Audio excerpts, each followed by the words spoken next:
The alarm rang through the medical wing of Harmony's Edge Station for the 6th morning in a row. Dr. Hana stood in front of the observation window, her coffee growing cold in her hand.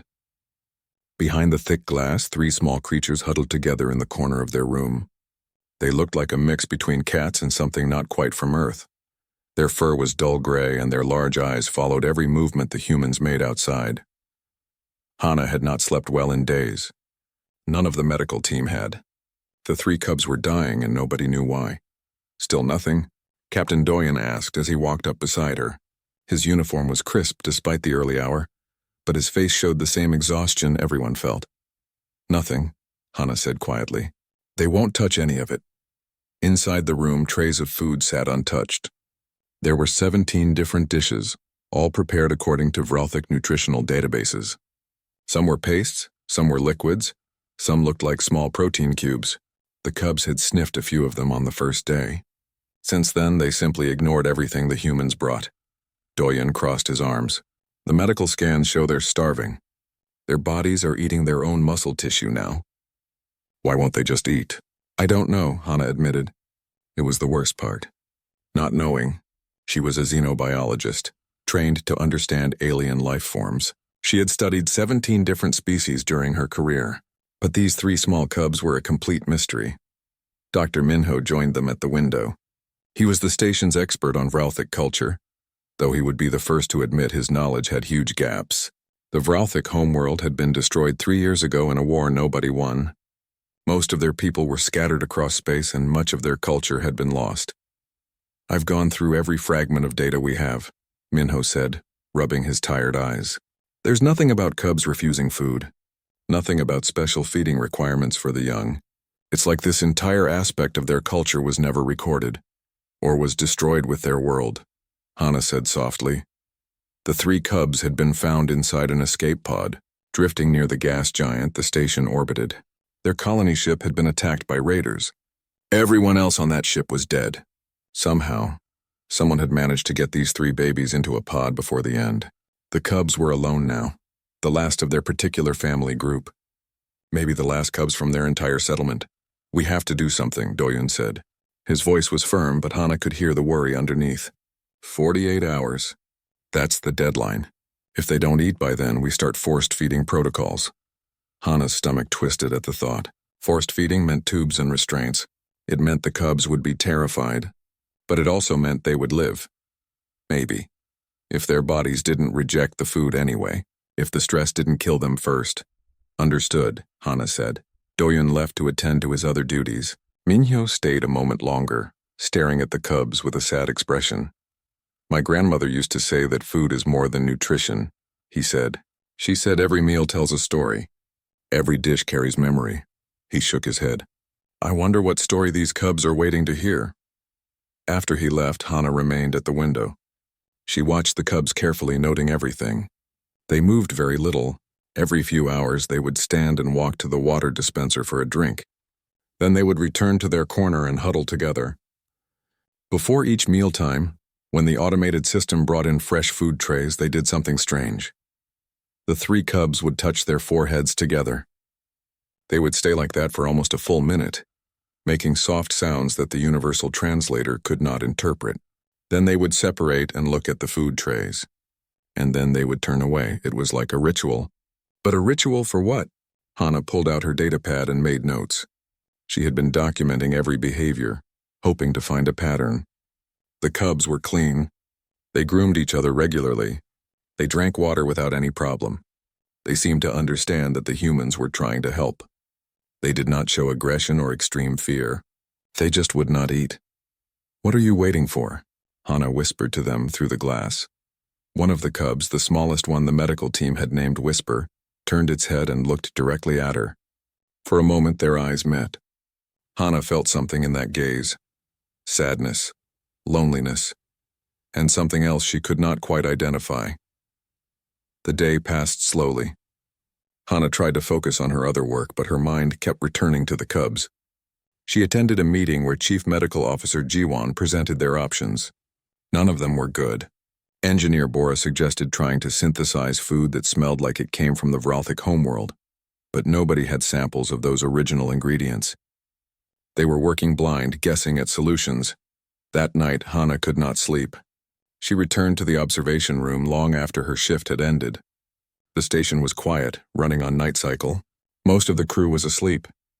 The cubs were awake, though. They stood at the window of their room looking out at the stars. Hana watched them. They were so small, so fragile. They pressed against the glass, their eyes fixed on something in the distance. She checked the star charts. They were looking toward a specific sector of space. The sector where their homeworld used to be, where their families had lived and died. The cubs made sounds. Low, mournful sounds that needed no translation. They were crying, grieving for everything they had lost. Hana felt tears on her own cheeks. She understood grief. She had lost people too. Everyone in space had lost someone. But these cubs were children. They should have been playing, learning, growing. Instead, they were here alone, starving themselves for reasons nobody could understand. She pressed her hand against the observation window. On the other side, Whisper noticed the movement. The cub turned and looked at her again. Hana did not move. She just stayed there, hand on the glass, meeting the cub's gaze. And something clicked in her mind. Not a full thought, not yet, but the beginning of an idea. She had been thinking about this wrong. They all had. They were treating this like a medical problem. A nutritional problem. But what if it was not about the food at all? What if the cubs were not rejecting what they were being fed? What if they were rejecting how they were being fed? Hana's heart started beating faster. She needed to research. She needed to find something. Anything. There had to be a clue somewhere in the fragments of Vralthic culture that survived. She pulled up her datapad and started searching through files. The night stretched on. The cubs eventually moved away from their window and curled up together to sleep. But Hana stayed awake, digging through data, looking for the answer that might save 3 small lives, 48 hours. That was all the time she had. Captain Doyen was not happy about being woken at 4 in the morning. He sat behind his desk in his quarters wearing his sleep shirt, looking at Hana with tired confusion. "You woke me up to tell me the cubs need better manners?" he asked. "No. Sir?" Hana said, trying to keep her excitement under control. "I'm saying they're waiting for a social cue, a specific way of being fed that we haven't figured out yet." She pulled up her datapad and showed him the notes she had compiled through the night. Her eyes were red from lack of sleep, but her hands were steady with certainty. "Look at this behavior pattern," she said. "Every species has feeding rituals. Humans sit at tables together. We say prayers or toasts. Children learn table manners. We teach babies how to eat by showing them, by making eating a social activity. It's not just about putting food in our mouths, it's about connection." Doyen leaned forward, more awake now. "Go on." "The cubs do that forehead-touching ritual before every mealtime. I think they're trying to connect, to bond, but they're doing it with each other because there are no adults to guide them, and I think that's why they won't eat. They're waiting for an adult to show them it's safe, to make eating a shared experience." "That's a big assumption," Doyen said carefully. "I know," Hana admitted, "but think about human children. When they're scared or in a new place, many of them refuse to eat. Not because the food is bad, but because they don't feel safe. They need their parents or caregivers to comfort them first, to eat with them." Doyen stood and paced his small quarters. "Dr. Minho is the cultural expert. What does he say?" "I haven't talked to him yet. I came to you first because I need your permission to try something." "Try what?" Hana took a breath. "I want to eat with them, share a meal with them, show them that eating is safe by eating myself, then offering them food from my portion." Doyen stopped pacing. "You want to go into quarantine with them?" "Yes. That's against protocol. We don't know if they carry any diseases. We don't know if our presence might stress them more. We don't know if this will even work. We know that in 48 hours, they'll be force-fed, and that might kill them from stress alone," Hana said quietly. "Please, Captain, let me try." Doyen studied her face for a long moment. Then he sighed. "Let me call a meeting. We'll discuss this properly." 2 hours later, the senior staff gathered in the conference room. Dr. Minho sat across from Hana, listening to her theory with interest. Chief Medical Officer Jiwan sat with her arms crossed, clearly unhappy. Engineer Bora listened quietly, her expression thoughtful. "It's too dangerous," Jiwan said immediately. "We have protocols for a reason. Dr. Hana could be exposed to unknown pathogens. The cubs could become aggressive. This is not scientific methodology, this is sentiment. Sentiment that might save their lives," Bora said softly. When everyone looked at her, she continued. "I lost my children in the Arcturus colony raid. Both of them. They were young like these cubs. And I remember how my daughter refused to eat for days after we evacuated. Nothing was wrong with her physically. She just needed to know she was safe. She needed routine and comfort." Bora's voice was steady, but her eyes were wet. Dr. Hana might be right. Sometimes living things need more than nutrition. They need connection. Minho nodded slowly. "I've been going through the data all night too after Dr. Hana's message. I found something." He pulled up a corrupted video file on the conference room screen. "This was recovered from a refugee database. It's damaged, but watch." The video was grainy and broken. It showed Vralthic adults and cubs in what looked like a dwelling. The image jumped and glitched, but Hana could see what Minho wanted her to see. The adults were eating first, taking food, consuming it visibly. Then they would take more food and offer it to the cubs. The cubs would eat from the same bowl their parents had eaten from. It was clearly a communal activity, social, connected. In the few cultural fragments we have, there are references to trust feeding among Vralthics, Minho said. "I didn't understand what it meant until now. I think eating together is how they build family bonds, how they show protection and safety." Jiwan shook her head. "This is still speculation. One corrupted video is not enough evidence." "Then what do you suggest?" Doyun asked her. "We force feed them and hope they survive the trauma?" Jiwan was silent. She clearly did not like that option either. "I'll take every precaution," Hana said. "I'll wear basic protective gear. I'll have medical monitoring. If anything goes wrong, I'll leave immediately. But please, let me try. Just once. If it doesn't work, we go to forced feeding. But if it does work, we save them without causing more trauma." The room was quiet. Everyone looked at Captain Doyen. He sat at the head of the table, thinking. Finally, he spoke. "One attempt," he said. "Full medical monitoring. Dr. Jiwan, you'll supervise from outside. If Dr. Hana shows any sign of distress or contamination, we pull her out immediately. And if this doesn't work, we proceed with forced feeding protocols, agreed?" Everyone nodded. Everyone except Jiwan, who simply looked resigned. "When?" Doyun asked Hana. "Now," she said.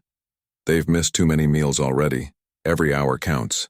30 minutes later, Hana stood in the decontamination area, preparing to enter the cubs' room. She wore minimal protective gear, just a light medical suit. She wanted the cubs to see her face clearly, to read her expressions. She held a tray with 2 things on it. One was a standard human ration pack, the kind she ate every day.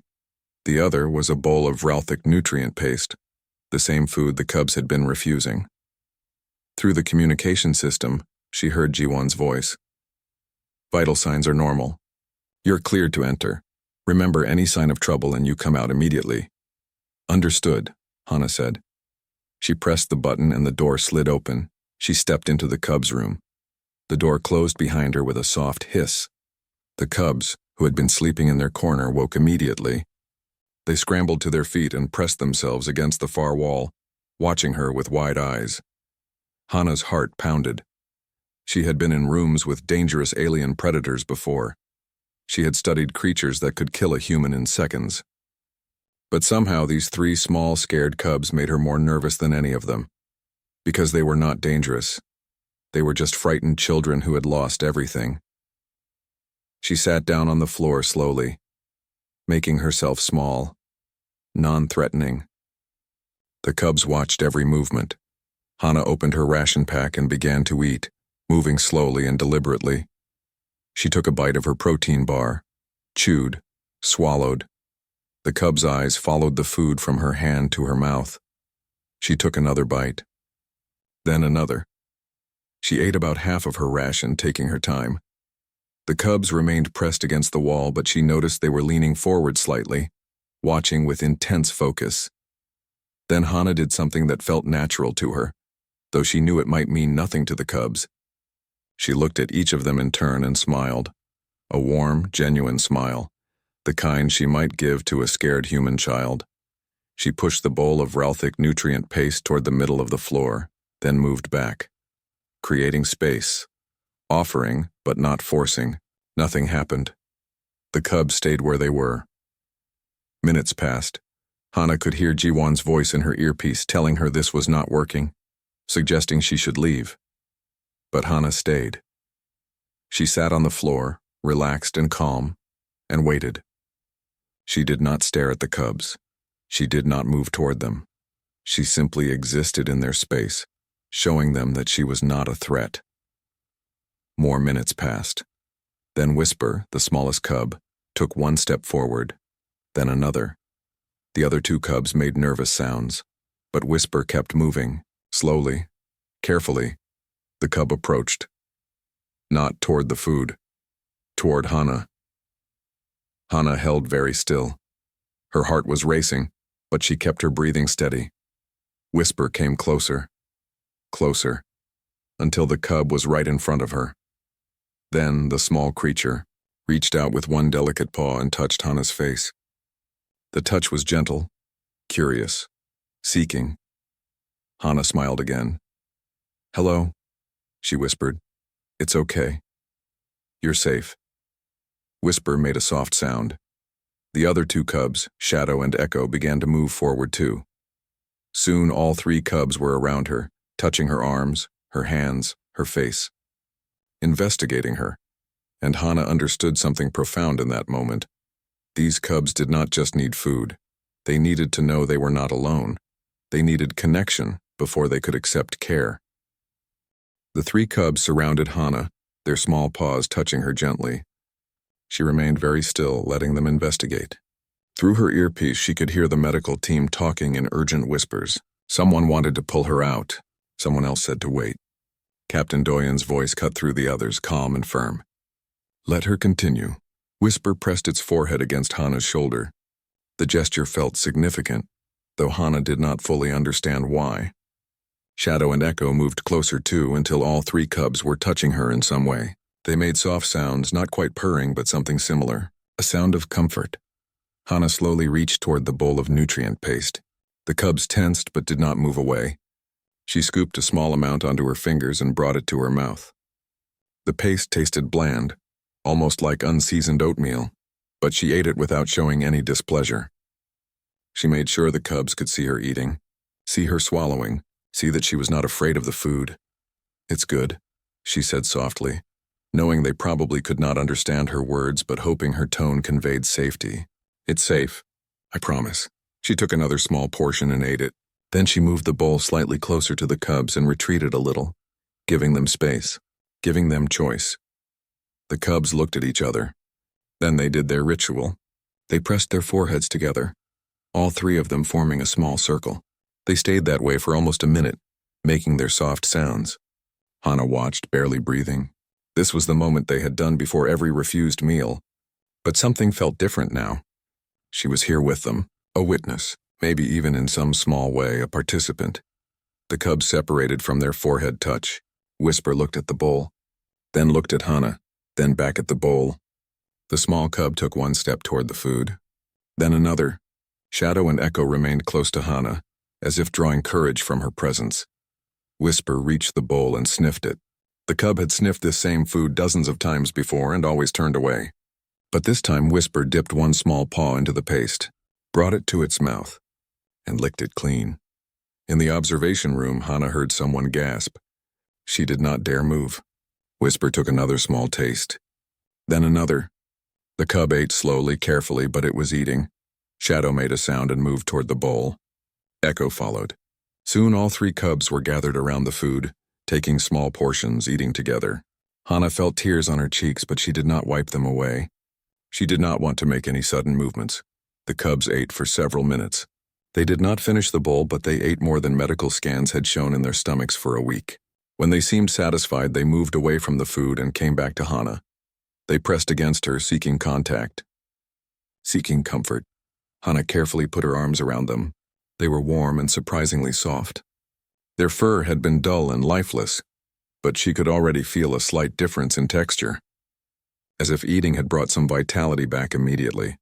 "Good job," she whispered to them. "You did so well." She stayed in the room for another hour. The cubs dozed against her, occasionally waking to take another small bite of food.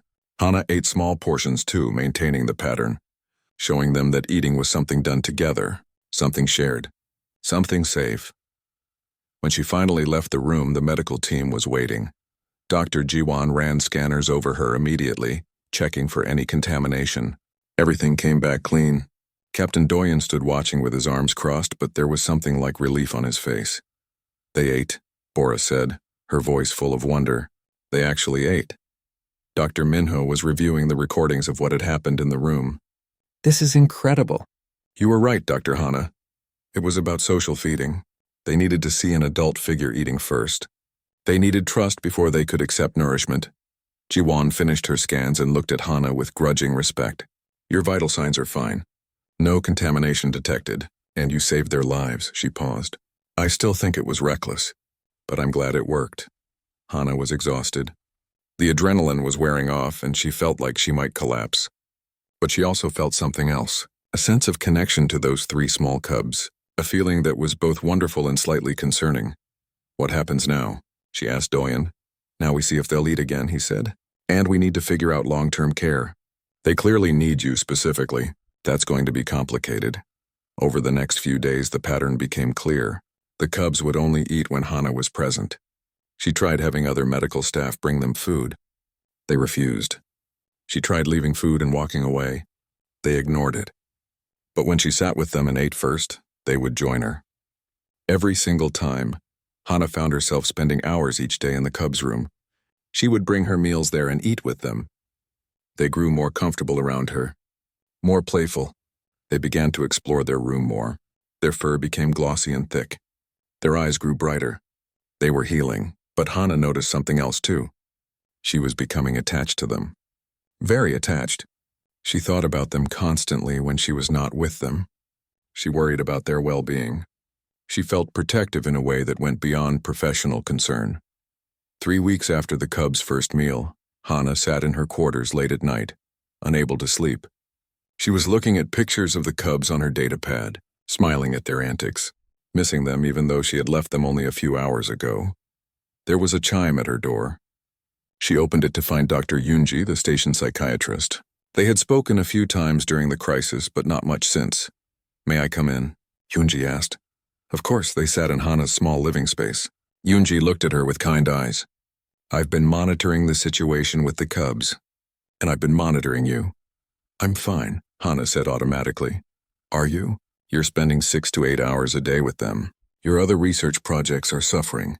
You've declined social invitations. You talk about them constantly." Yunji paused. "Hana, I think you're over-attaching." Hana wanted to deny it, but the words stuck in her throat. Because Yunji was right. She knew it. "They need me," she said quietly. "They do," Yunji agreed. "But you need to be careful. They're not human children. They're Vralthic cubs who have been traumatized. You saved their lives, and that's remarkable. But you can't be their permanent caregiver. That's not sustainable for you or for them." "Then what am I supposed to do?" Hana asked. "Just abandon them?" "No. But you need to think about what's best for them long term. And what's best for you." Before Hana could respond, her communication device beeped. It was Captain Doyen, requesting her presence in his office immediately. Something in his tone made her nervous. She arrived to find Doyen with 3 Vralthic adults she had never seen before. They were tall and elegant, their fur patterned in ways that reminded her of the cubs but more intricate, more mature. They looked at her with large eyes that held both gratitude and something harder to define. "Dr. Hana," Doyen said, "this is a Vralthic refugee delegation. They've come to discuss the cubs." The eldest of the 3 Vralthics stepped forward. When it spoke, the universal translator converted its sounds into a deep, measured voice. "I am called Grathix in your language. We have heard of the cubs you saved, of how you taught them to eat again. We are grateful beyond words. But we must insist, that the cubs be given to our care. They are Vralthic. They must be raised by Vralthics. We are all that remains of our people. We cannot lose our culture. We cannot lose our children to other species, no matter how kind. Hana felt something cold settle in her stomach. She understood their position. She did, but the thought of the cubs being taken away made her feel like she could not breathe. The cubs trust Dr. Hana, Doyen said carefully. They've imprinted on her. We need to consider their emotional well-being. They will learn to trust us, Grathix said firmly. We are their people. It is right that they be with us. Hana looked at the 3 adult Vralthics. She looked at Captain Doyen, and she realized that everything was about to become much more complicated. The meeting room felt too small for the tension it held. Captain Doyen sat at the head of the table. Hana sat on one side, her hands clasped tightly together. The 3 Vralthic adults sat across from her. Grathix, the eldest, spoke with careful authority. The other 2, who introduced themselves as Vethis and Cora, watched Hana with expressions she could not quite read. Dr. Minho attended as cultural advisor. Dr. Yunji was there as well, representing the psychological well-being of all parties. Engineer Bora sat quietly in the corner, her face sad but understanding. Let me be clear about our position, Grathix said. We do not question Dr. Hana's care or kindness. She saved the cubs when they were dying. We honor that, but the cubs are Vralthic. Our people have lost so much. Our homeworld is destroyed. Our culture exists now only in fragments and in the memories of survivors. If we lose our children to other species, even to kind humans, then we lose everything that we are. Doyen nodded slowly. I understand your position, but we must also consider what the cubs need emotionally right now. They have been through severe trauma. They have formed a bond with Dr. Hana. Disrupting that bond could be harmful. Children adapt, Vethis said, speaking for the first time. Her voice was softer than Grathix's, but equally firm. Human children adapt. Vralthic cubs adapt. They will mourn the change, yes, but they will learn to trust us. We are their own kind. Hana had been silent, but now she spoke. Have you tried being near them? Have you met them? The 3 Vralthics exchanged glances. Not yet, Grathix admitted. We wanted to discuss the transfer of custody first. Then maybe you should meet them, Hana said quietly, before we make any decisions. An hour later, the group stood outside the observation window of the cubs' room. Inside, Whisper, Shadow, and Echo were playing with some enrichment toys Hana had introduced. They were healthy now, their fur glossy, their movements energetic. They looked nothing like the dying creatures they had been weeks ago. They're beautiful, Cora whispered, her voice full of emotion. I have not seen cubs so young since before the war. Let's introduce you, Doyen said. Slowly. Dr. Hana will be present to help them feel safe. They entered the room together. Hana went first, and the cubs immediately ran to her, making happy sounds. They pressed against her legs, seeking contact as they always did. Then they noticed the Vralthic adults and froze. The cubs shrank back, hiding behind Hana. Whisper made a sound that was almost a whimper. Shadow and Echo pressed so close to Hana that she could feel them trembling. Grathix took a step forward, speaking in the Vralthic language. His words were gentle, clearly meant to soothe. But the cubs only pressed harder against Hana, their eyes wide with fear. They're scared, Hana said softly. They don't know us, Vethis said. But her voice was uncertain now. They just need time.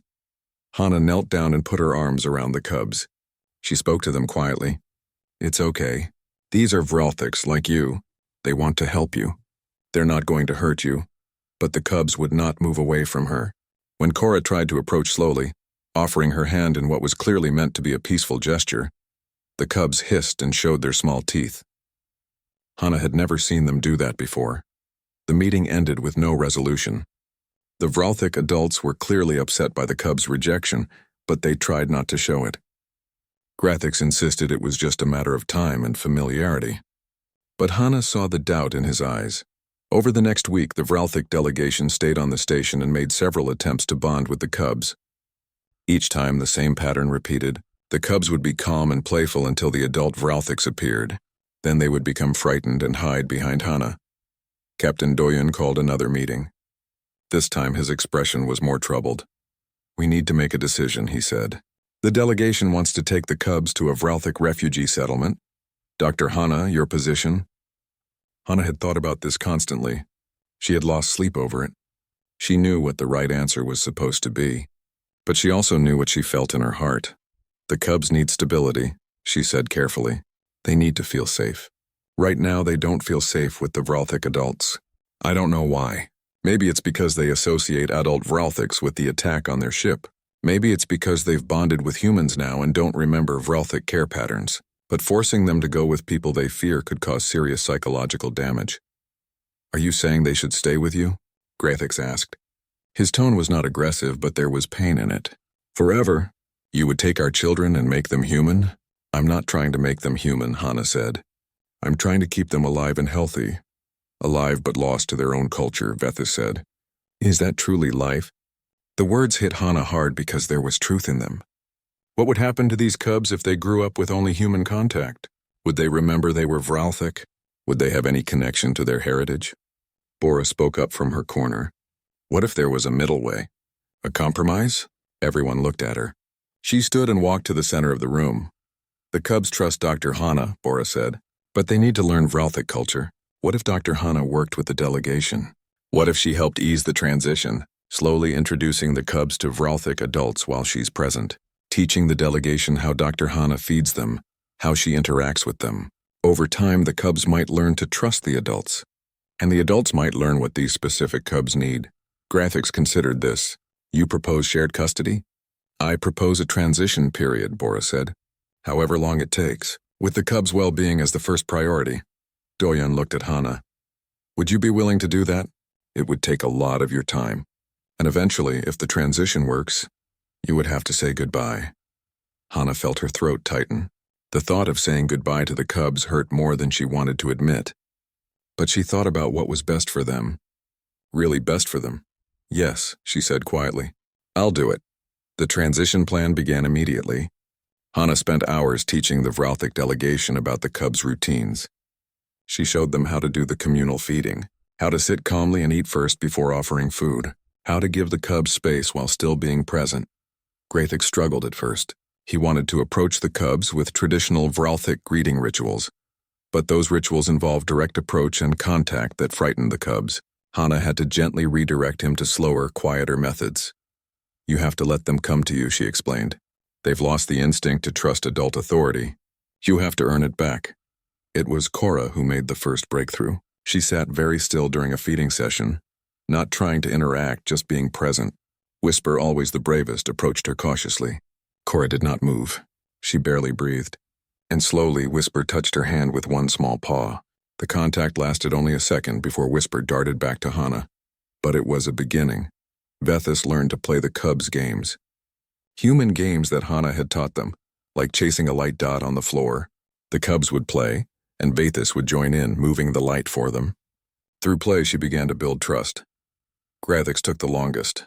His formal, dignified manner made it hard for him to understand the cubs' need for gentle, patient interaction.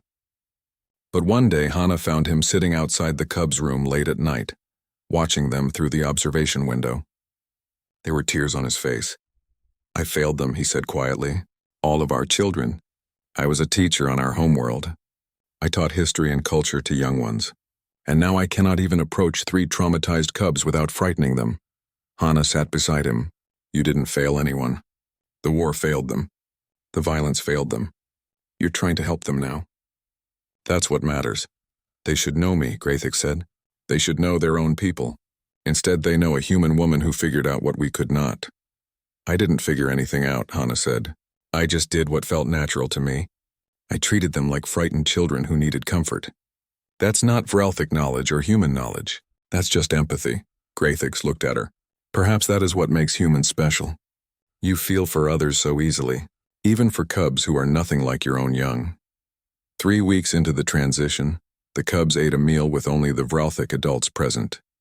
Hana watched through the observation window, her heart full of mixed emotions. The adults did the communal feeding ritual exactly as Hana had taught them. The cubs were hesitant, but they ate. When Whisper finished eating, the small cub went to Cora and pressed its forehead against her arm. The same gesture of trust it had once shown only to Hana. That night, Hana sat alone in her quarters. Dr. Yunji had warned her about attachment. about the difficulty of letting go. She had been right. Watching the cubs bond with others was both wonderful and heartbreaking. It was what needed to happen, but it hurt. 2 months had passed since the Vralthic delegation arrived. The cubs were thriving now. They spent most of their time with Grathix, Vethis, and Cora, learning Vralthic words and customs. They still greeted Hana with excitement when she visited, but it was different now. They no longer clung to her like she was their only source of safety. They had found other anchors, other connections. Hana was happy for them, and sad for herself. She had known this was coming, had prepared for it as best she could. But knowing something intellectually and feeling it emotionally were very different things. She stood at the observation window, watching the cubs practice a traditional Vralthic movement pattern that Grathix was teaching them. They stumbled through it, their young bodies not quite coordinated enough yet, but their enthusiasm was clear.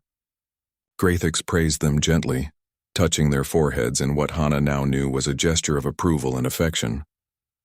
"They're doing well," Dr. Minho said, coming to stand beside her. "Thanks to you." "Thanks to everyone," Hana corrected. "The delegation worked hard to learn what the cubs needed." "True, but you were the one who figured it out first." Minho pulled out his data pad. "I've been analyzing that corrupted video footage more carefully. I found additional fragments, and I discovered something important." He showed her enhanced images from the video. "See this? The way the adult Vralthics eat first before feeding their young? This wasn't just a custom. It was a fundamental part of Vralthic social structure. They called it trust feeding. It was how they built bonds, resolved conflicts, created family groups. When their world was destroyed, this practice was lost along with so much else. You reinvented it without knowing it had ever existed." Hana studied the images. "So I didn't invent anything. I just stumbled onto what they used to do naturally." "No," Minho said firmly. "You observed suffering and responded with empathy. That's not stumbling. That's intelligence. Emotional intelligence that crosses species boundaries." Before Hana could respond, Captain Doyen's voice came through the station communications system. "Dr. Hana, please report to my office." "You have a visitor." Hana arrived to find Doyen with a woman she did not recognize. The woman was human, middle-aged, wearing a formal suit that marked her as someone important. She stood when Hana entered. "Dr. Hana, I'm Ambassador Narai from the Galactic Refugee Council. I've come a long way to meet you," they sat. Narai pulled up a holographic display showing maps of refugee settlements across multiple star systems. "Your work with the Vralthic cubs has attracted attention," Narai said. "We've been receiving reports from refugee communities across the sector. It turns out that trauma-related feeding disorders in young survivors are not unique to Vralthics. Several other species have reported similar issues. Cubs and children refusing food after witnessing violence, starving themselves despite medical intervention." Hana felt something cold in her stomach. "How many?" "We don't have exact numbers, but enough that it's being recognized as a pattern, a syndrome." Narai leaned forward. "What you discovered about communal feeding, about the need for social connection before nutrition can be accepted. This could help thousands of young survivors." "I'm just one person," Hana said. "I can't travel to every refugee camp." "No, but you could help us develop protocols. Training programs for caregivers across species. Ways to recognize and respond to trauma-based feeding refusal." Naraya paused. "The Council wants to create an interspecies trauma recovery initiative. We want you to direct it." The room was silent. Anna looked at Captain Doyen, who gave her an encouraging nod. "I'm not qualified for that," Hana said. "I'm a xenobiologist, not a therapist or a director of anything." "You're qualified because you succeeded where others failed," Narai said. "You saw suffering and you responded with creative compassion. That's exactly what we need." Hana thought about the cubs, about Whisper's first tentative bite of food, about the way they had touched her face, seeking connection, about how simple acts of eating together had saved their lives. "I need time to think," she said. Over the next few days, Hana struggled with the decision. The work would be important, meaningful, but it would also mean leaving the station, leaving the cubs, leaving the familiar for the unknown. She sat in the cubs' room during what had become her regular visit time. The cubs were napping, curled together in a patch of artificial sunlight. They looked so peaceful now. So healthy. It was hard to remember how close to death they had been. Grathix entered quietly. He had been spending more time on the station, establishing himself as the cubs' primary caregiver. The cubs had fully accepted him now, called him by a Vralthic word that Hana had learned meant something like teacher guardian. "May I sit?" he asked. Of course. They sat in comfortable silence for a while, watching the cubs sleep. Finally, Graythic spoke. "Ambassador Narai told me about the job offer. She wanted my perspective on whether you should accept." "What did you tell her?" "I told her yes." "Absolutely yes." Grathix looked at Hana with his large, thoughtful eyes. "Do you know what you taught me, Dr. Hana? You taught me that sometimes the things we lose can be found again in unexpected ways. I thought our trust-feeding traditions were gone forever. But you showed me that they lived on in the simple act of eating together with kindness. You reminded me that what makes us who we are is not destroyed when our world is destroyed. It lives in how we care for each other.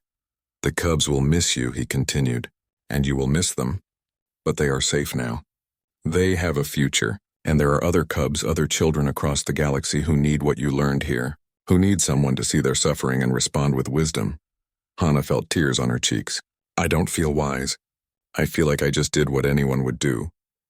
"That is exactly why you must do this work," Grathix said gently. "Because you believe that compassion across species is not exceptional. You believe it is normal, and you can teach others to believe the same."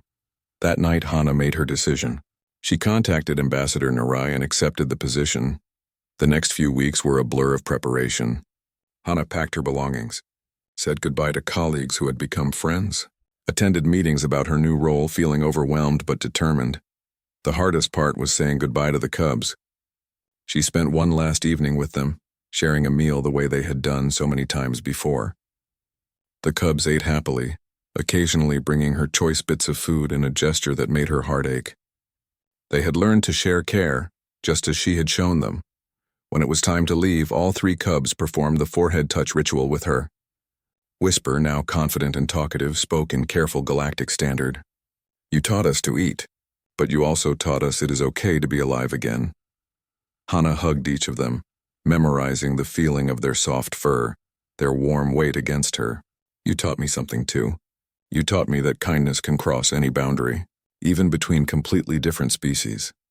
As Hana boarded the transport that would take her to the core worlds, she looked back at Harmony's Edge station one last time. Somewhere inside that structure, three cubs were learning to be Vralthic, learning their history and culture. But they would also carry something forward that was uniquely human, the understanding that survival is not just about food and shelter. It is about connection, about trust, about the simple act of sharing a meal with someone who cares. The transport jumped to faster-than-light travel, and the station disappeared from view. Hana pulled up her new work files. Reports from dozens of refugee settlements, stories of children who would not eat, who had forgotten how to trust, who needed someone to show them that life could be safe again. She thought about what Grathix had said, that humans had a gift for empathy across species. Maybe it was true. Maybe humans were not the strongest species or the smartest or the most technologically advanced, but maybe they had this one thing. This ability to look at suffering and respond not with science alone, but with heart. Her first assignment was on a refugee station near the border worlds. There were 17 children from 4 different species, all showing similar symptoms to what the Vralthic cubs had shown. All refusing food, all slowly dying despite medical care. Hana reviewed their files and began making notes. She would need to understand each species' social structures, their natural feeding behaviors, their trauma histories. But she also knew that underneath all those differences, there would be something similar: fear, loss, the desperate need to feel safe before anything else could matter. She began drafting training protocols for caregivers, ways to recognize trauma responses, methods for building trust slowly, the importance of eating together, of showing rather than just providing. A message came through from Captain Doyen. He attached a video file. She opened it and saw the cubs in their room playing together. Grathix sat nearby, watching them with obvious affection. The cubs were happy, thriving, alive. Whisper looked directly at the camera, as if knowing Hana would see this message. The small cub waved one paw and said in clear galactic standard, "Thank you, Hana, for teaching us to live again. Hana saved the video. She would watch it many times in the difficult days ahead, when the work felt too hard, when children did not respond to her efforts, when she doubted whether she was making any difference at all. But for now, she felt ready to take what she had learned from 3 small cubs and share it across the galaxy. Ready to show others that sometimes the most advanced medicine is not found in technology or drugs. Sometimes it is found in the simple, ancient act of sitting together and sharing food, of showing through your own actions that life is worth living. That connection is possible. That trust can be rebuilt. The transport flew through the darkness between stars, carrying Hana toward her new purpose. Behind her, 3 cubs slept peacefully, their bellies full, their hearts healing. And ahead of her, countless others waited for someone to show them that they too could learn to eat again, could learn to trust again, could learn that even after the worst losses, life could still hold moments of safety and care and shared meals and hope. That was humanity's true gift to the galaxy, Hana realized. Not domination or conquest, not superior weapons or faster ships, but this, the stubborn, persistent belief that every life mattered, that suffering could be answered with compassion, that even the smallest, most frightened survivor deserved someone to sit with them and show them, through patience and kindness and the simple act of eating together, that they were not alone.